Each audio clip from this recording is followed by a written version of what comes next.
আমি অনেক আগে আসলাম আমার বলতে সাজাই তখন মানে আমরা এদিকেও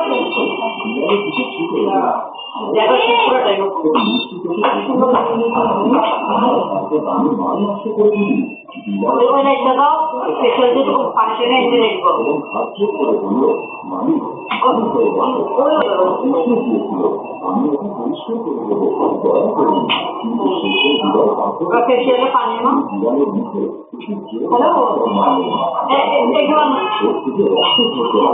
ভাইয়া বল না বাকি বাকি বাকি বাকি ভালো বাকি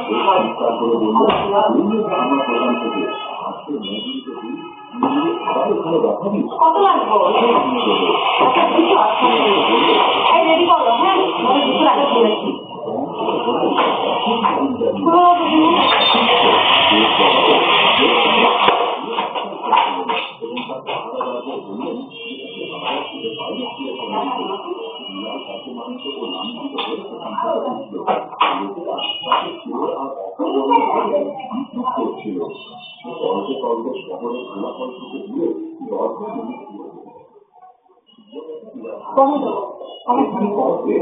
একটি পুরনো গাছের শিকড়ে বসে চোখ জোর করে কাঁদতে লাগলো। সে তার রক্ত মাখা পরিষ্কার করলো এবং বয়ে যাওয়া জলের দিকে দেখতে লাগলো। সন্ধ্যার নাম ছিল এবং পাখিরা তাদের বাসা দিচ্ছিল। চুরি করে নে দুনিয়াকে সব লোককে বাঁচতে দেয় না। আল্লাহ সব দেখছেন। সে আকাশের দিকে তাকালো এবং অভিযোগ করার পরিবর্তে একটি দীর্ঘশ্বাস তুমি তো আমার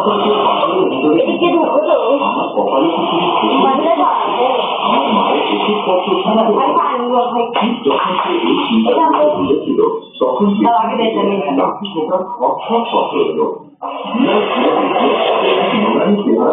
দাঁড়িয়ে আছেন দাড়ি বাতাসে এবং তার তিনি সব জানেন। বৃদ্ধ খুব মমতাময় সুরে জিজ্ঞেস করলেন, দাদা এই জনমানবহীন জায়গায় একা কেন আসছো? পৃথিবী কি তোমাকে প্রত্যাখ্যান করেছে? বিলাল তাড়াতাড়ি তার চোখের জল মুছে শ্রদ্ধার সাথে উঠে দাঁড়ালো। জি বাবা, ভাগ্যের শিকার আমি। পরিশ্রম করেছিলাম কিন্তু ফল পাইনি। এখন খালি হাতে বাড়ি ফেরার সাহস হচ্ছে না। বৃদ্ধ মনোযোগ দিয়ে বিলালের দিকে দেখলেন এবং মিষ্টি হাসলেন, যেন তিনি আগে থেকে একটি পুরনো এবং বিলালের দিকে শোনো দিল, কখনো কখনো আমরা আমাদের কাছ থেকে এই জিনিসটা কেড়ে নেন যা আমরা চাই, যাতে তিনি আমাদের সেই জিনিসটা দিতে পারেন যা আমাদের জন্য উত্তম।